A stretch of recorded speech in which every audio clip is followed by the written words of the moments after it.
Hola, buenas tardes a todos y a todas. Muchas gracias por acompañarnos en otra transmisión de Martes de Expertise. El día de hoy nos acompaña la doctora Gabriela Frías Villegas. La doctora Gabriela estudió matemáticas, lengua y literatura inglesas modernas y comunicación de la ciencia. Es doctora en filosofía de la ciencia por la Universidad Nacional Autónoma de México. De 2008 a 2020 se desempeñó como comunicadora de la ciencia en el Instituto de Ciencias Nucleares de la UNAM. En 2022, publicó el libro de divulgación de las matemáticas titulado Sofía en el País del Infinito. Sus líneas de investigación son ciencias, estudios de género, estudios interdisciplinarios de ciencia, literatura y arte, la educación STEAM y los medios digitales. Y esta tarde tendremos una charla con ella en el marco de la conmemoración del Día Internacional de la Mujer y la Niña en la Ciencia. Muchas gracias, doctora. Bienvenida. Bueno, pues muchísimas gracias por la invitación a estar en este espacio.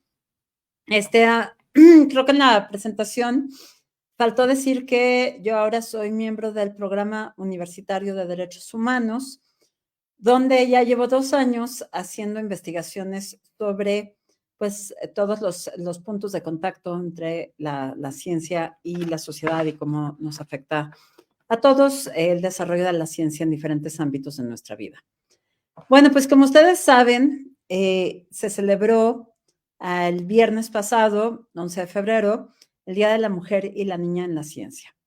Este es un día que en los últimos años ha tomado gran relevancia, que desde luego no se celebraba cuando yo era una niña, pero que ahora es uno de los días más importantes para la gente que está haciendo ciencia en muchos sentidos, ¿no? Entonces yo titulé esta plática Científicas en el lado oscuro de la luna. Los científicos me dirían, no, es que eso de que la luna tiene el lado oscuro, pues ya se demostró que no es cierto. Pues igual también ya se demostró que no es cierto que las mujeres tienen que estar a la sombra. Por otro lado, pues es una referencia a un disco de Pink Floyd que también me gusta mucho, The Dark Side of the Moon. Pero bueno, hablemos de todo esto, de por qué hablamos de las mujeres invisibles o en la sombra. Aquí está la imagen que creó la UNAM por el Día de la Mujer y la Niña y las jóvenes en la ciencia, ¿no? Todas las mujeres. Fíjense que hace poquito me encontré esta cita que me gustó mucho de una escritora que yo admiro muchísimo, que es Virginia Woolf, una de mis escritoras preferidas, británica, que escribió algunos textos, por ejemplo, Un cuarto propio, que se han vuelto textos icónicos para el feminismo y la lucha de los derechos de las mujeres. Y esta cita dice, en la mayor parte de la historia, Anónimo era una mujer. ¿Y eso qué quiere decir? Pues que en su época, en el siglo XIX, en Inglaterra, no se permitía que las mujeres estudiaran. De hecho, a ella no se le permitió asistir a la Universidad de Cambridge, cuando a su hermano sí se le permitió. Y ella se llevaba y discutía con todos los amigos de su hermano, discutían sobre literatura, sobre arte, sobre muchas cosas, pero las mujeres no tenían derecho a entrar a la universidad. De hecho, cuando ella ya era bastante mayor, le ofrecieron una cátedra para dar clases en Cambridge que ella rechazó, pues por consistencia, ¿no?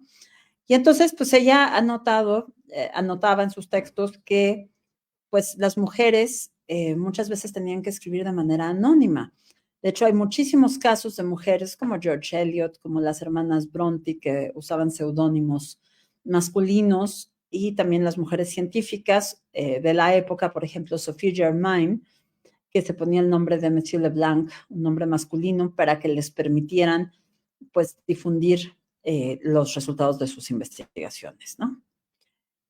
Fíjense que a nosotros muchas veces, a nosotros y a nosotros, nos han dejado la idea en los libros de texto de que la ciencia, pues básicamente la hicieron los hombres. Entonces uno, o por lo menos yo de chiquita, leía los libros de texto que me daban y pues aparecían ahí las grandes aportaciones de Galileo Galilei, de Isaac Newton, de Albert Einstein, pero las mujeres rara vez aparecían. De pronto se colaba Florence Nightingale y algunas veces Marie Curie. Pero fuera de eso, pues uno pensaba que no existían las mujeres científicas. Esto es un grandísimo error. Y esto básicamente se debe a que las redes científicas fueron borradas de los libros de historia, así como lo oyen. No aparecen, o si aparecen, aparecen como pie de página o aparecen como una nota perdida en alguna biografía de algún colega, esposo, amigo del género masculino. Entonces, una de las cosas que yo he hecho en los últimos años ha sido rastrear las historias de muchas mujeres científicas. He escrito sobre muchas mujeres científicas. ¿Y cómo se hace esa investigación? Pues es como un trabajo de detectives para estar encontrando alusiones, remanentes de las historias perdidas por ahí, buscar documentos, las cartas que escribieron, por ahí alguna cosa firmada por ellas. Y entonces, pues se usan herramientas de la historia, de la filosofía, de la antropología, de la sociología, de la literatura, del arte, de montones de cosas. Bueno, los antecedentes de este tema es que siempre han existido desigualdades de género en el ámbito de la ciencia. Yo, en mis clases de filosofía de la ciencia o de comunicación de la ciencia, siempre les comento a mis alumnas y a mis alumnos que cuando la ciencia empezó a tomar forma y se empezaron a crear los institutos, centros, facultades donde se hacían investigaciones científicas, pues fueron construidas, hechas, conceptualizadas por hombres, para satisfacer las necesidades de los hombres. ¿Y qué quiere decir esto? Bueno, muchas veces se habla de que la ciencia es un conocimiento objetivo, neutro, que apela a la verdad y todas esas cosas. Sin embargo, pues también hay un montón de cosas que tienen que ver con cuestiones sociales, políticas, culturales, etcétera, ¿no? Entonces, cuando empezaron a tomar forma más fuerte estos centros e institutos de ciencia, pues se decidió que las mujeres no cabían ahí, que la ciencia no era para las mujeres, que a las mujeres incluso se decía que les hacía daño estudiar ciencia. Y entonces crearon estos institutos donde el tema era trabajar todo el tiempo en los experimentos, se hacía a un lado la idea de la familia, las personas que generalmente trabajaban ahí pues eran hombres, que si tenían hijos pues los cuidaba la esposa, que se podían dedicar mucho tiempo a la investigación científica y bueno, pues no se considera que fuera un lugar para las mujeres. A pesar de que han existido científicas excepcionales, han sido consistentemente invisibilizadas y frecuentemente se les ha negado el crédito por su trabajo. ¿Y esto qué quiere decir? Aunque algunas de ellas pudieron entrar de un modo u otro a las investigaciones científicas, aunque no se les haya dejado entrar a la universidad, tal vez su padre o algún amigo o algún esposo les enseñó sobre ciencia, a lo mejor lograron cosas muy interesantes.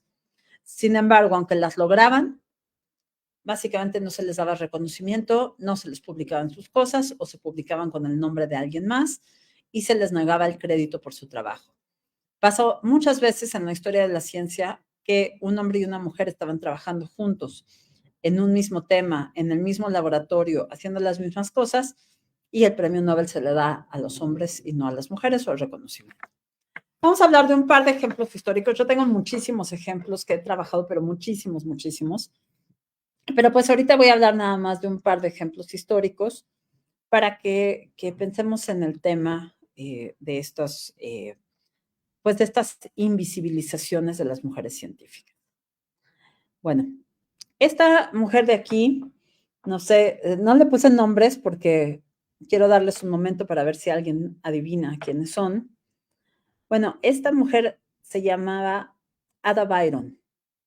Ada Byron era una mujer británica que nació en el siglo XIX y tiene una historia padrísima que se liga con la historia de otra gran mujer, pues que no era exactamente científica, pero claramente estaba interesada en la ciencia. Entonces, para entender un poco de la historia de Ada Byron, tenemos que entender un poco de la historia de su padre, que era este señor. Este señor se llamaba George Lord Byron. Lord Byron era un poeta rockstar de su época, de la época victoriana inglesa. Era un cuate que era un éxito como poeta, pero que llevaba una vida de rockstar, ¿no? Una vida llena de excesos, salía con medio mundo, se la pasaba de fiesta, etcétera, etcétera. Este señor se enamoró de una matemática que se llamaba Isabella Milbank. Y juntos, por cierto, que él a ella le decía la reina de los paralelogramos. Y entonces se casaron y tuvieron una hija que se llamaba Ada Byron. Bueno, poco tiempo después de que se casaron, Lord Byron e Isabella Milbank empezaron a tener problemas muy fuertes, especialmente porque él empezó a salir con su propia hermanastra. Y entonces cuando Isabella Milbank se dio cuenta, pues lo corrió de la casa en medio de un escándalo público épico. O sea, imagínense ahora pensar en todo este tema que ha salido a la luz de la ruptura de Shakira y Piqué, bueno, así en la época victoriana. El tema era un escándalo. Y entonces él tuvo que salir huyendo de Inglaterra en medio del escándalo y se le ocurrió irse a Suiza e invitar a algunos de sus cuates a acompañarlo en una casa que rentó que se llamaba la Villa Diodati, que era pues como una mansión cerca de un lago. Invitó a uno de sus mejores amigos, que era John Polidori, que era un profesor, un médico y escritor, y también invitó a una pareja de sus amigos. Él se llamaba Percy Shelley y su novia se llamaba Mary Wollstonecraft, después conocida como Mary Shelley. Entonces, estaban en el verano ahí en Suiza todos, y entonces ese verano pasó algo inusual, hizo erupción un volcán que provocó que se llenara Ginebra de cenizas y que estuviera en la oscuridad todo el tiempo. Debe haber sido bastante tétrico en ese momento. Y entonces, en un día que estaban ahí, Lord Byron le dijo a sus amigos, a Percy, a Mary y a John, que escribieran, les puso el reto de que escribieran una historia de fantasmas. Y entonces al día siguiente, Mary Shelley vino con la semilla, aquí está Mary Shelley, aquí está Villa Diodati, que de hecho todavía existe, en Ginebra, Suiza. Mary Shelley llegó con la semilla de una obra maestra de la literatura que se llama Frankenstein o el eterno Prometeo. Y John Polidori escribió la primera versión de otra obra clásica, a la que le llamó El vampiro, que no era pues otra que la historia clásica de Frankenstein. Bueno,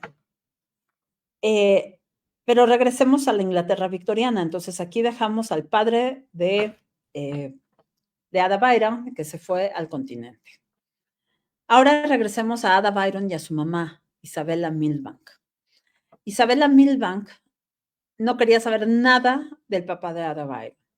Y entonces educó a Ada Byron como una gran científica, no como una poeta, ni como una escritora, ni como una novelista. Entonces la puso en contacto con algunos de los grandes científicos de su época, como Mary Somerville, que era una de las astrónomas más importantes de su tiempo, y Ada Byron se convirtió en una gran matemática. Y entonces, pues ella estaba trabajando en sus investigaciones, en varias cosas, y además, pues era una chica de la alta sociedad inglesa. Y entonces acudía frecuentemente a los bailes de la alta sociedad vestida con ropa muy elegante. Y en uno de esos bailes conoció a alguien que se convertiría en uno de sus amigos más cercanos. Su nombre era Charles Babbage. Charles Babbage era como todo lo contrario a Ada, que era una de las chicas que se consideraban más guapas de su tiempo.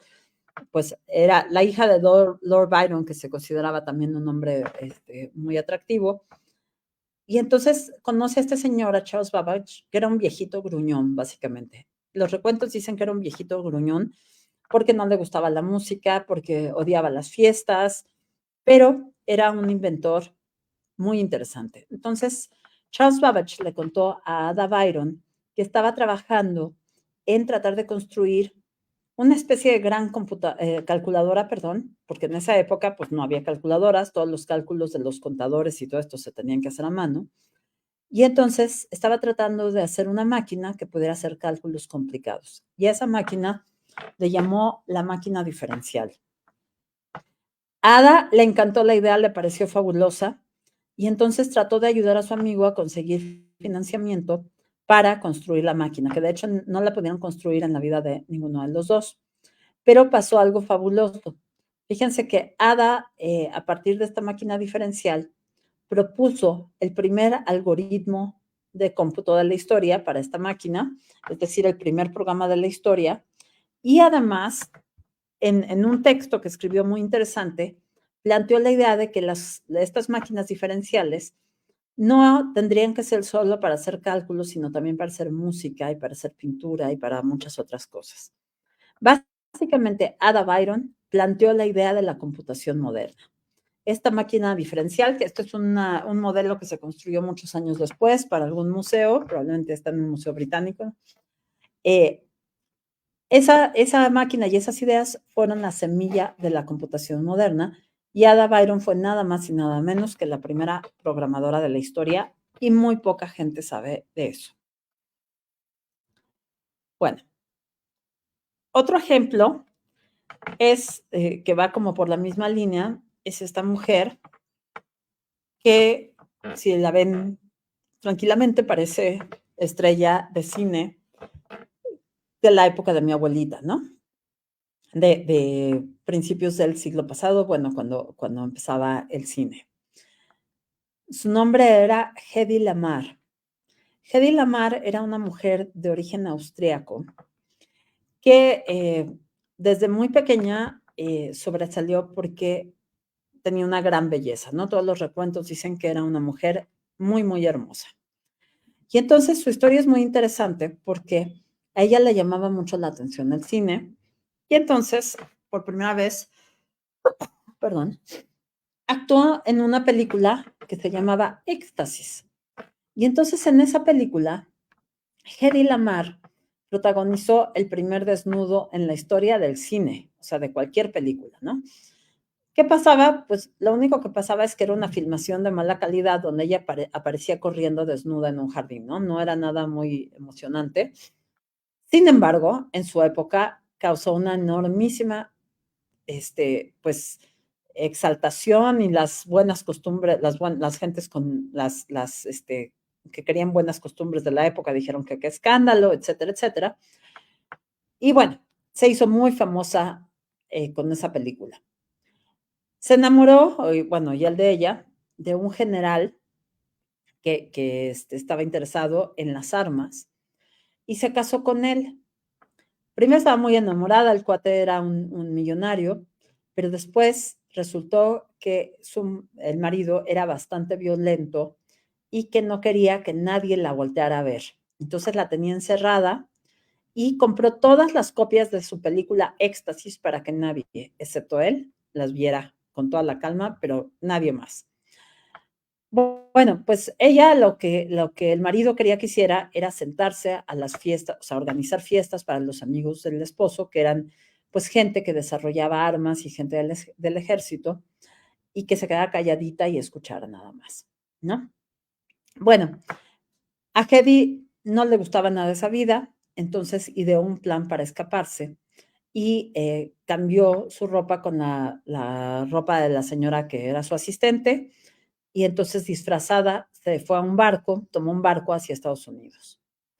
Ahí en el barco se enteró de que estaba el presidente, el dueño de la industria Metro-Goldwyn-Mayer, que es una industria que hace películas en Hollywood. Y entonces ella lo convenció de que quería ser actriz y consiguió un contrato en esta compañía. Y así hizo montones y montones y montones de películas junto a gente como Clark Gable y Judy Garland y muchos otros actores importantes de la época. Sin embargo, Hedy Lamarr tenía un secreto. De día iba a las filmaciones, aparecía en la alfombra roja, etcétera, etcétera, y en las noches tenía un laboratorio en su casa para hacer experimentos. Por aquella época estaba sucediendo la Segunda Guerra Mundial, como saben, un conflicto bélico a nivel internacional, y entonces pues ella estaba muy al tanto de esto porque se había invadido Austria, entre otras cosas. Ella estaba a favor de los aliados, que eran, entre otros, Inglaterra y Estados Unidos, y estaba preocupada porque los submarinos de estos países pues no se podían comunicar unos con los otros para poder evadir pues los ataques de sus enemigos.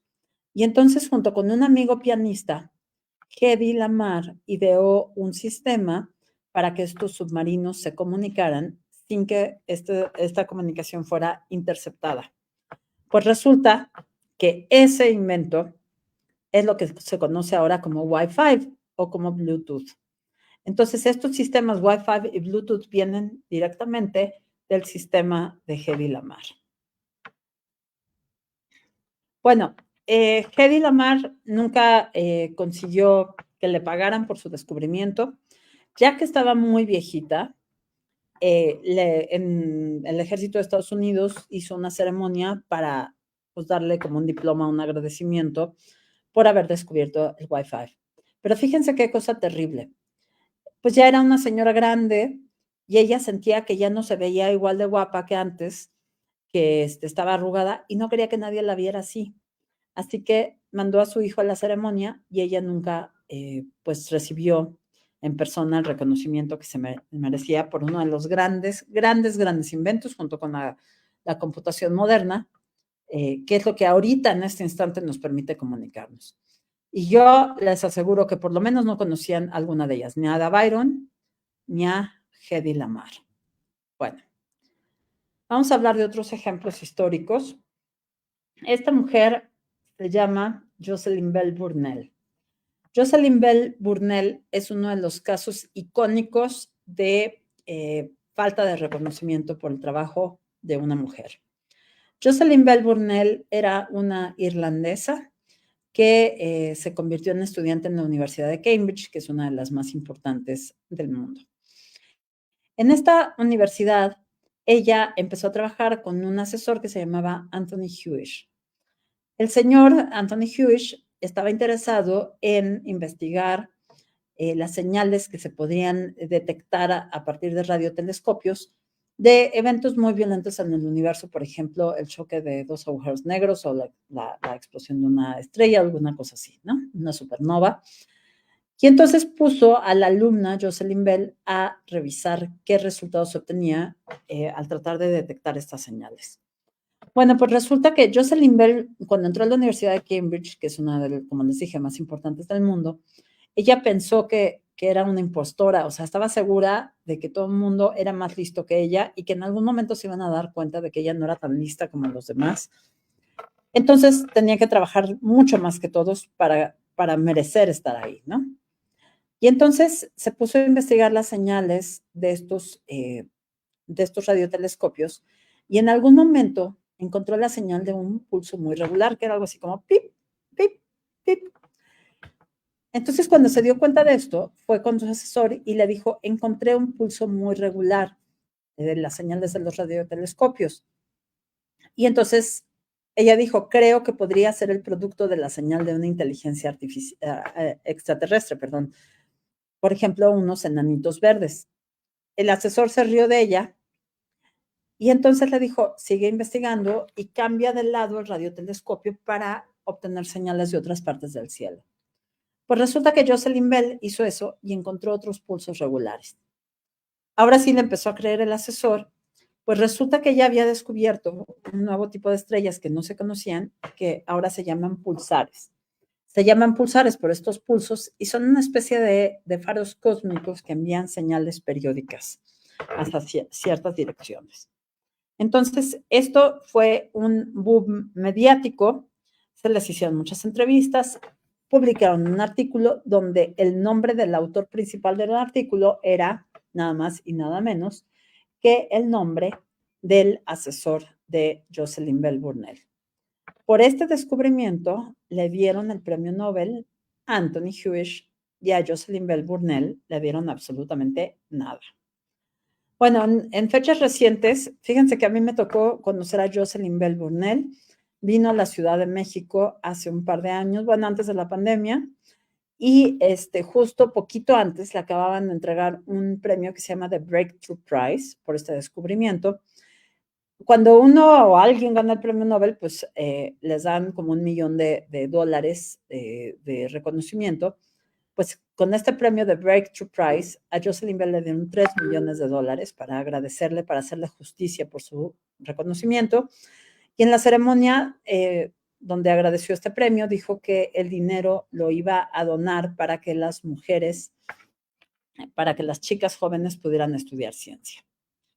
Bueno, aquí hay otro ejemplo que he estado trabajando recientemente en colaboración con el doctor Alejandro Heredia Barbero del Instituto de Ciencias Nucleares de la UNAM. Bueno, en este caso, que es muy interesante, perdón, denme un segundo, ¿qué pasa, mamá? Ahorita me enseñas, sí. Perdón, es que como saben ustedes, también soy mamá, entonces estoy aquí con mi hija. Bueno, este tema que he estado estudiando es acerca de la mujer que aparece en esta foto. Tal vez algunos de ustedes reconozcan al hombre que aparece en esta foto, que se llama Louis Pasteur. Louis Pasteur, uno de los grandes científicos más reconocidos de todos los tiempos, ¿no? Bueno, esta mujer junto a él se llama Marie Laurent en francés, ¿no? María Laurent fue la esposa de Louis Pasteur y además fue una gran científica. ¿Cómo nos percatamos de esto? Bueno, el doctor Heredia y yo nos empezamos a preguntar si alguna vez había habido alguna mujer que colaboraba de manera cercana con Louis Pasteur. Y el nombre de María Laurent empezó a aparecer una y otra vez. Empezamos a averiguar cosas, pero aparecía ella solamente como notas al pie de página en las biografías de Louis Pasteur.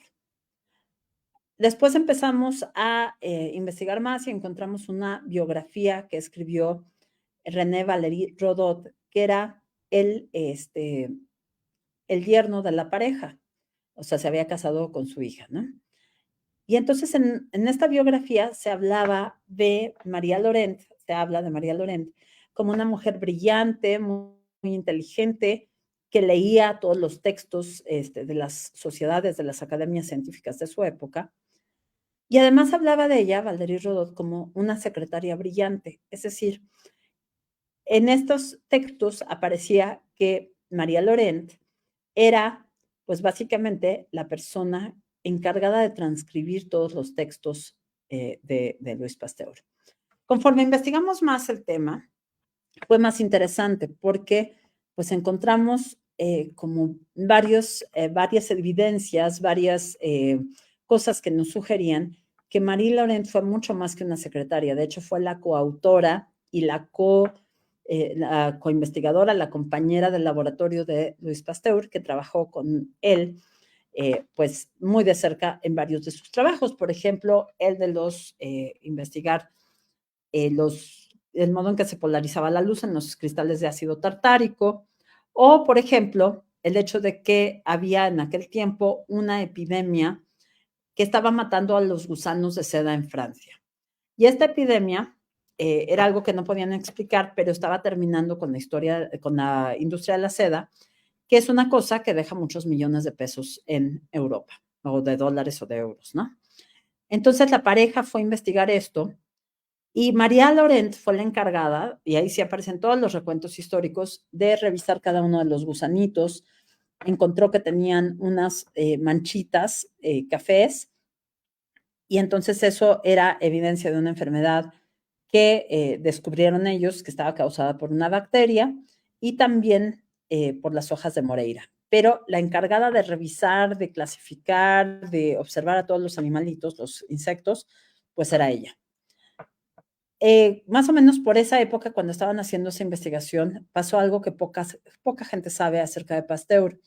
Pasteur tuvo un infarto cerebral y se quedó parcialmente, primero completamente paralizado y casi por todo el resto de su vida parcialmente paralizado. Y entonces, pues ahora sí, María Laurent fue la encargada de escribir sus cartas, de transcribir las bitácoras, de ir redactando los libros que van a aparecer, pero todos esos trabajos aparecen con el nombre solamente de él, sin darle crédito a ella. Esto continuó por varios años. Entre otras cosas, pues continuaron trabajando con el tema de la vacuna de la rabia. Esta investigación se le atribuye nada más a él. De hecho, en los libros de texto muchas veces aparece Pasteur con un niño sentado en las piernas junto al que le está aplicando la vacuna contra la rabia.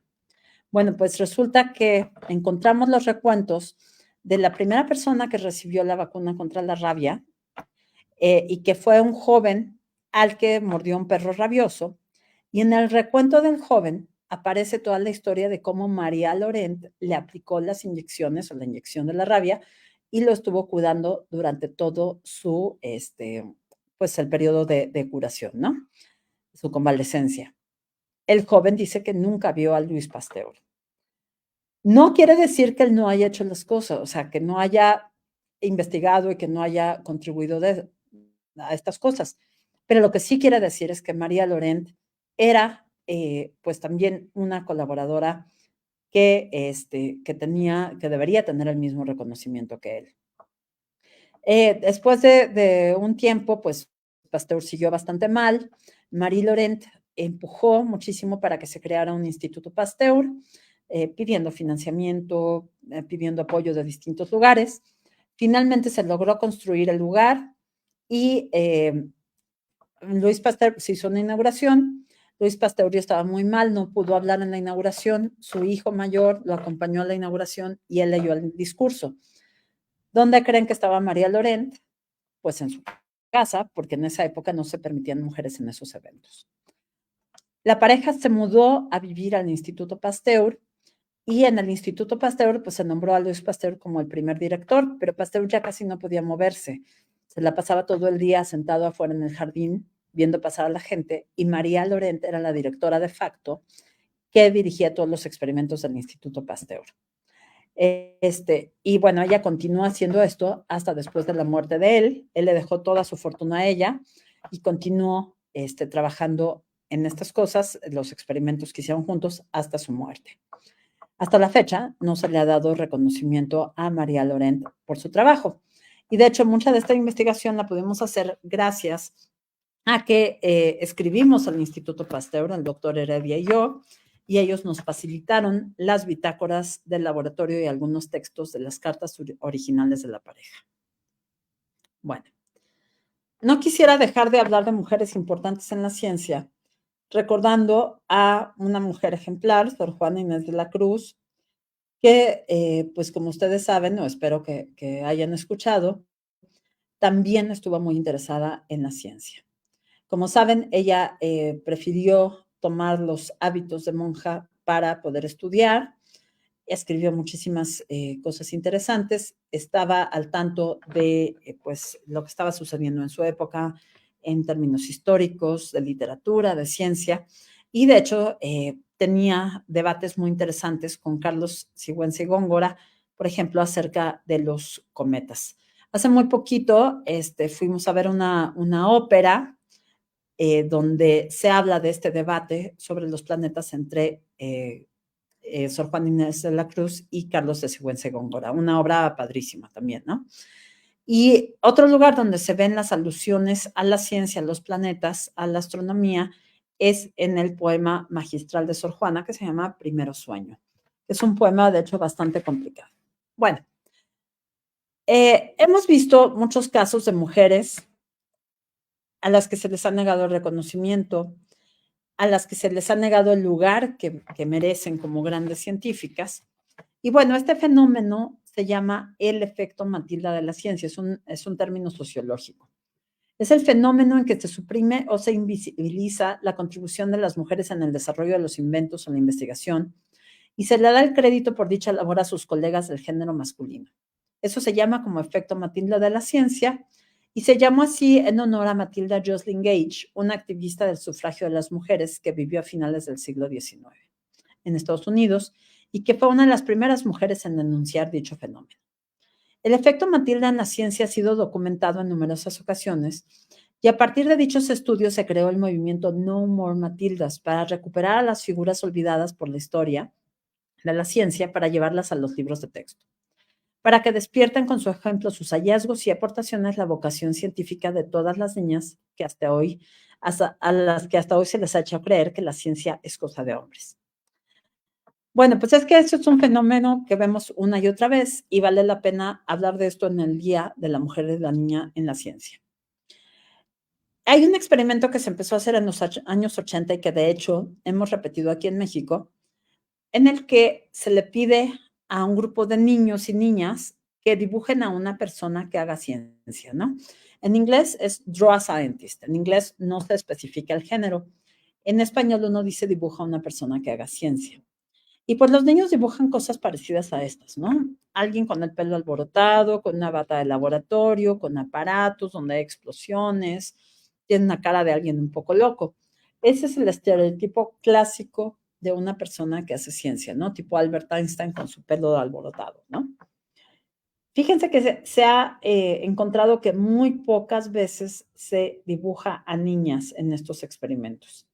De hecho, la primera vez que se hizo con un grupo de chicos de secundaria, la única que dibujó a una mujer fue una niña, una chica, y cuando le preguntaron quién es la persona de tu dibujo, dijo, soy yo en el futuro. Pero bueno, estamos hablando de una chica en un grupo de muchísimos estudiantes que participaron, ¿no? En México hemos tenido resultados similares.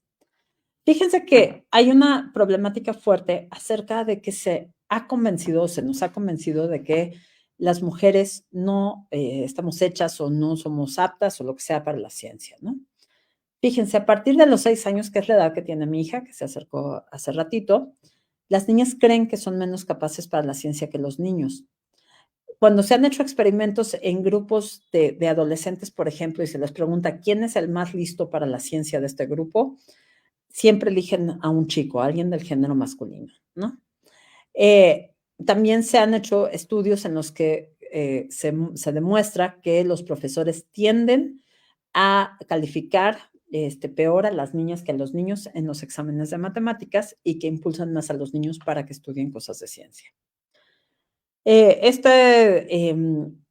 Este porcentaje, menos del 30% de las personas que hacen ciencia son mujeres, es un porcentaje que apareció en Gaceta UNAM en este número. Menos del 30%. Cuando yo trabajaba en el Instituto de Ciencias Nucleares de la UNAM, éramos 18% académicas mujeres, lo cual es bajísimo. Y bueno, hay un montón de techos de cristal que una vez que, aunque una chica decide estudiar ciencia, que hay techos de cristal que impiden su avance. Por ejemplo, embarazos tempranos o posteriores, ¿no? Porque seguir trabajando en la ciencia con un bebé, pues es bastante complicado. El tema de que las mujeres muchas veces tienen que cuidar a otras personas, que encargarse de la casa, que hacer un montón de labores, muchas más que los hombres, ¿no? Pero todas esas cosas no quieren decir que las mujeres no seamos perfectamente capaces de hacer todo eso y más. Se necesita diversidad en las ciencias, se necesitan diferentes puntos de vista, sensibilidad, imaginación. Hay veces que las mujeres, por nuestra formación, por nuestras ideas, etcétera, vemos cosas que los hombres no ven. Desde luego hay que abogar por la equidad de género, que haya oportunidades equitativas para hombres y mujeres. ¿Qué quiere decir eso? No solamente se trata de igualdad, se trata de pensar en cómo hacer que tengamos un edificio de la ciencia que apoya a las mujeres que tienen elecciones, como tener una familia, o que tengan diferentes tipos de responsabilidades que los hombres, o diferentes tipos de necesidades e intereses. Desde luego, la inclusión también debemos hablar de inclusión en las comunidades LGTB+, y pues básicamente creemos todos los que estamos trabajando, todas las que estamos trabajando en derechos humanos y ciencia, que la ciencia es un derecho humano, que es un derecho de todas y todas. De hecho, en las declaraciones de derechos humanos se reconoce el derecho a la ciencia, el derecho al acceso a la ciencia como un derecho humano.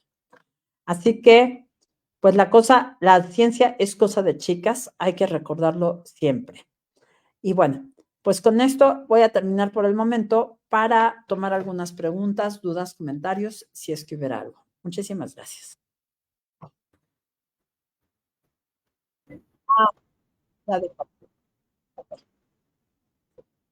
Muchísimas gracias, doctora. Sí, tenemos algunas preguntas de las personas que nos están acompañando en esta transmisión. Una de las preguntas es, ¿qué podría usted comentarles a las niñas y a los niños que dudan en ser científicos como carrera? Bueno, yo les diría que es una carrera, las carreras científicas son carreras apasionantes. Uno estudia cosas que ni se imaginaba se abre el mundo para uno, aprende cosas emocionantes, divertidas, inesperadas. Y también la vida de un científico o una científica es apasionante porque está todo el tiempo aprendiendo cosas que le gustan. Y además, pues tiene una vida muy interesante en otros sentidos, por ejemplo, de compartir el conocimiento con gente de muchos lugares del mundo, ¿no? Los científicos viajan un montón. Y bueno, ahora también hay vertientes como el de convertirse en comunicador de la ciencia o filósofo de la ciencia, como soy yo, y nosotros nos dedicamos, las comunicadores de la ciencia, las filósofas, los filósofos, a investigar qué es eso que hace que la ciencia sea diferente a otras áreas y cómo compartimos la ciencia con gente de todos los ámbitos posibles. Entonces, yo les puedo decir que en mi experiencia, estudiar matemáticas y después convertirme en comunicadora de la ciencia y en filósofa ha sido una de las mejores elecciones de mi vida. Ha sido una carrera súper emocionante y yo veo a muchos de mis colegas en ese sentido felices de hacer ciencia, porque pues la ciencia se trata de aprender cosas nuevas todos los días, sorprendentes, emocionantes, y a veces de aprender cosas que nunca nadie vio antes. Muchas gracias, doctora. Luis Alberto también nos pregunta, ¿en qué áreas considera que hay más presencia de mujeres en la ciencia? Pues fíjate que en biología tradicionalmente ha habido más mujeres. No estoy muy segura de por qué es eso y ha habido muchas menos en matemáticas, que es mi área, y en física. Pues la verdad no estoy muy segura de por qué, pero en los ámbitos en los que yo creo que hay menos es que creo que tiene que ver con que las comunidades son pues más cerradas y no permiten, no solamente no permiten, sino evitan el ingreso de las mujeres, ¿no? Pero yo creo que en biología y a veces me da la impresión que en astronomía, aunque cuando estamos hablando de física, en general, los números son bastante bajos. Muy bien. Citzel Anguiano nos pregunta, ¿considera que en México existe el fenómeno del techo de cristal en la investigación? Definitivamente existe y está presente todo el tiempo. Pues en el momento, yo lo viví, ¿no? Estaba en un instituto de investigación científica y en el momento en que una decide tener bebés, tener familia y todo, pues todo se complica más, porque entonces tú ya no le puedes dedicar el 100% de tu tiempo a esta investigación o a lo que estás trabajando ahí y tienes que ocuparte de otras cosas. Esto es terrible porque este tipo de reacciones de las comunidades científicas a las mujeres que trabajan, hacia las mujeres que trabajan ahí, es terrible porque pues las mujeres que decidimos tener bebés tenemos que alentar, digamos, nuestra producción y en las comunidades científicas se espera que las mujeres y los hombres y todos los que estén ahí produzcan sin parar a un ritmo bastante intenso, ¿no? Y además, pues no hay cosas, en México por lo menos, y creo que en otros países del mundo sí existen, como guarderías dentro de los institutos para que uno pueda ir, trabajar un rato y regresar a cuidar a su bebé, o lugares aptos para amamantar, entre otras muchas cosas, ¿no? Entonces, el techo de cristal existe en México y es algo que tenemos que romper juntas y juntos. Pero sí, desde luego sí. Muy bien. También nos preguntan por aquí, si tiene algún libro, película o museo donde que usted nos pueda recomendar sobre este tema que nos presenta en esta charla. Bueno, libros, les puedo recomendar el libro Matemáticas para las Hadas de Francisco Hagenbeck, que es un recuento padrísimo, es una historia novelada de la vida de Ada Byron. Películas, un montón. Bueno, pues Contacto de Carl Sagan, donde es la historia de una mujer que encuentra señales, pues de vida extraterrestre, ¿no? Una señal proveniente de algún lugar del espacio. Y es una película muy bonita. Ella es una mujer matemática, la heroína. Hay otra película que se llama La Prueba con Gwyneth Paltrow, donde es una mujer también matemática que resuelve un problema matemático muy importante. Hay muchísimas cosas.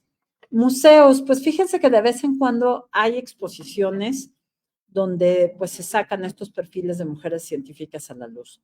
Yo misma estoy preparando un libro con varias de estas historias, nada más que no acabo porque cada vez encuentro más y más y más historias. Y bueno, pues hay muchísimos, ahorita recientemente pues hay más y más recuentos de esto, los pueden encontrar en las redes sociales. Hay varios sitios de internet ya dedicados a, pues como a coleccionar las historias de estas mujeres científicas que fueron absolutamente borradas de la historia. Muchas gracias, doctora. Edith Cortés nos pregunta, ¿qué es lo que más le gusta de ser científica? Pues a mí una cosa que me apasiona, o sea, primero estudiar matemáticas fue apasionante, pero ahora yo lo que hago es filosofía de la ciencia, es como el estudio de la ciencia, de toda su estructura, del modo en que se crean los conocimientos científicos, del modo en que se llevan a cabo los experimentos y cómo toda esta ciencia tuvo que ver con momentos históricos, sociales y culturales. Lo que más me emociona es aprender sobre temas de ciencia que no sabía, aprender sobre personajes científicos de los que no sabía. Y muchas veces, pues sobre todo antes de tener a mi hija, cuando yo podía viajar por todo el mundo, me encantaba ir a ver los experimentos científicos de punta.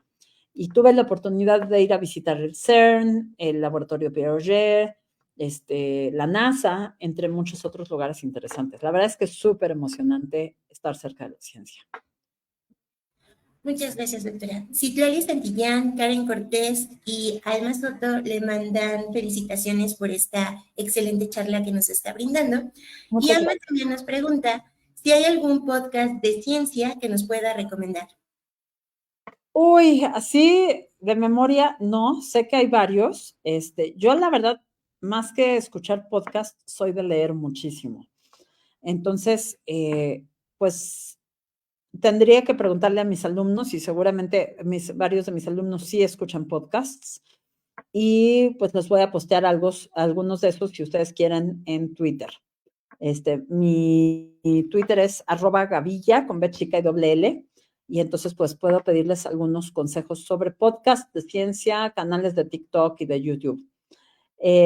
Estos medios a mí me encantan, pero soy bastante más de leer. Entonces, pues trato de leer biografías de científicas. Por ejemplo, los libros de Jane Goodall son muy buenos, pero la verdad, así de ahorita, así en el momento, no me acuerdo el nombre de ningún podcast, aunque sí sé que hay varios y mis alumnos los escuchan. Se los paso pronto.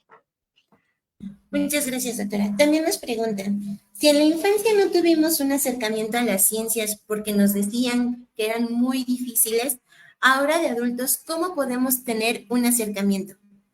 Bueno, una cosa que yo les recomiendo en general es que sigan las redes sociales de los institutos de ciencia de la UNAM o del Museo de Ciencias de Universum o de los divulgadores de la ciencia. Bueno, ¿quiénes son? Pues la gente que escribe o que anuncian en pláticas en estos espacios. Hoy en día hay una enorme oferta de cursos de ciencia, pláticas de divulgación, cuestiones de ciencia y cine, talleres para mujeres, para hombres, en fin, todo tipo de cosas. ¿Y dónde se anuncian? En estos lugares. Los Facebooks, Twitters de los institutos, los centros, el Museo de las Ciencias. Y también ahí, pues, ustedes pueden ir viendo la gente que aparece ahí hablando de estas cosas, pueden buscar sus perfiles y muchos de ellos tienen libros muy interesantes. Desde luego, mucha gente conoce a Julieta Fierro, que tiene libros muy interesantes, Sergio de Régules, que fue uno de mis maestros, que también tiene libros muy interesantes. Pueden empezar a leer la revista Cómo ves de la UNAM, que fue la revista donde yo empecé a escribir divulgación de la ciencia. Y fíjense que probablemente ese es un acercamiento muy amable, muy lindo, porque los textos de la revista Cómo ves están hechos para que cualquiera los lea. O sea, uno no tiene que tener ninguna formación científica. Y entonces, pues son textos que se leen muy fácilmente, son muy bonitos y además hablan de lo último de la ciencia. Ahí escriben varios de mis amigos, ¿no? Y pues bueno, irse metiendo poco a poco, ver qué le interesa a uno, irse acercando, ¿no? Muchas gracias, doctora. Edith Cortés nos pregunta, ¿nos podría comentar un poco sobre su último libro? Mi libro, Sofía en el País del Infinito, sí, claro que sí. Bueno, mi libro, la inspiración para mi libro fue mi hija Sofía y también fue este tema que he estado hablando de que desde pequeñas las niñas consideran que la ciencia no es para ellas, ¿no? Entonces yo quería un libro que mostrara justo lo contrario. Entonces, el personaje principal del libro es Sofía, o sea, una versión de Sofía en caricatura. El libro está ilustrado por Bernardo Fernández Beff, que es mi expareja y el papá de mi hija.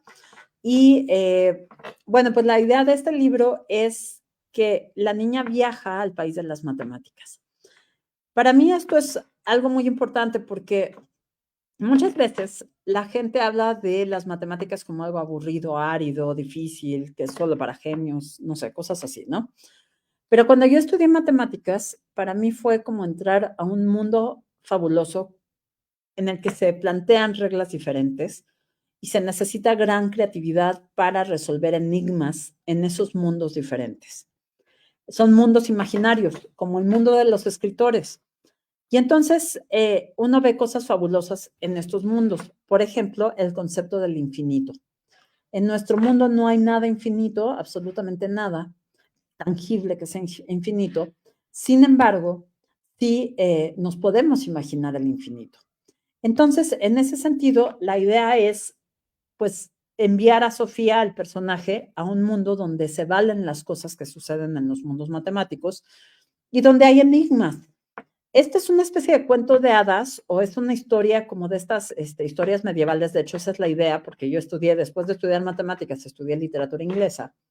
Pues de estas historias donde hay un caballero andante que va resolviendo enigmas, pues en este caso es una niña que va resolviendo enigmas de matemáticas. Los problemas del libro no crean que aparecen con fórmulas ni nada así, ¿no? Es una historia, como una historia literaria, muy loca, y además muy loca porque está hecha para realmente mostrar cómo es el mundo de las matemáticas, ¿no? Y entonces Sofía va resolviendo enigmas y bueno, pasan varias cosas. También tiene muchas alusiones literarias y pues básicamente fue como una cosa un poco loca, como las que yo le contaría a mi hija para irse a dormir, pero en realidad es una cosa para todas las niñas, chiquitas, grandes, bueno, para toda la gente, ¿no? Que se quiera acercar al mundo de las matemáticas. Yo pensé este libro, como les digo, para niñas que estaban en la edad en la que tienen que saber que las matemáticas son para ellas, pero fíjense que a mucha gente más grande le ha gustado y sí se han clavado en los enigmas y todo eso.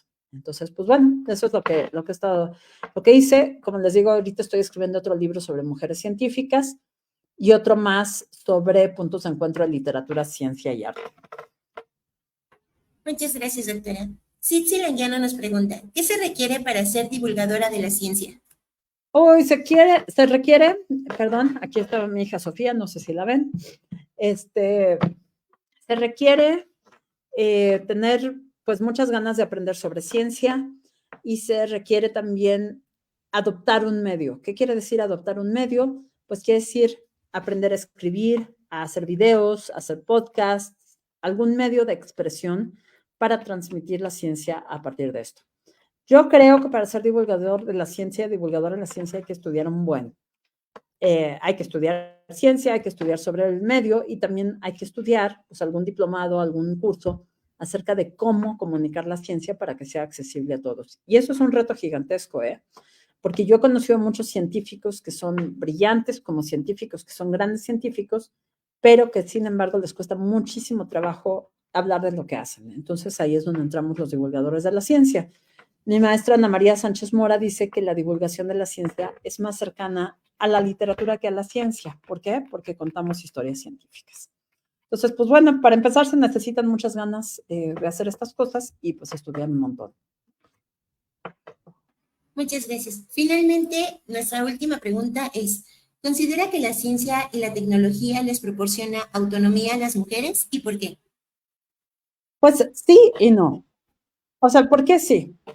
Porque hay cosas de la tecnología que podemos usar que hace que nuestra vida sea más sencilla, ¿no? O sea, yo sí soy fan de la tecnología, entonces traigo mi celular para todos lados. Estos días que tengo una hija, prefiero dar pláticas en Zoom que en persona para no tener que viajar a otro lado o ir a otra parte de la ciudad.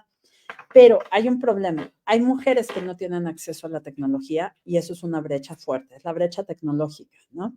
Entonces, yo he estado en pláticas algunas veces con las personas de ONU Mujeres que están tratando de pues, romper estas brechas tecnológicas, porque nosotras como mujeres podemos encontrar información, podemos comunicarnos rápidamente a diferentes lugares a través del internet, podemos tomar cursos, un montón de cosas que a lo mejor si tuviéramos que trasladarnos teniendo hijos, por ejemplo, serían complicadas.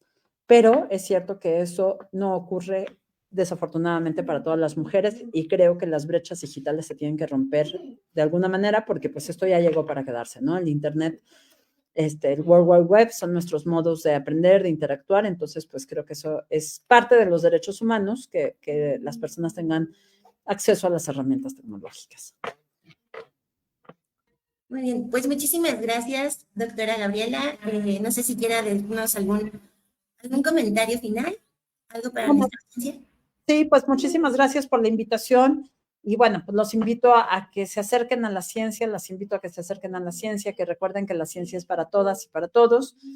Y bueno, pues yo anuncio no solamente cosas mías, yo en mi Twitter subo muchos eventos que me parecen interesantes, entonces pues si quieren seguirme por ahí, pues van a ver eventos de derechos humanos y ciencia, de género y ciencia, exposiciones, etcétera, etcétera.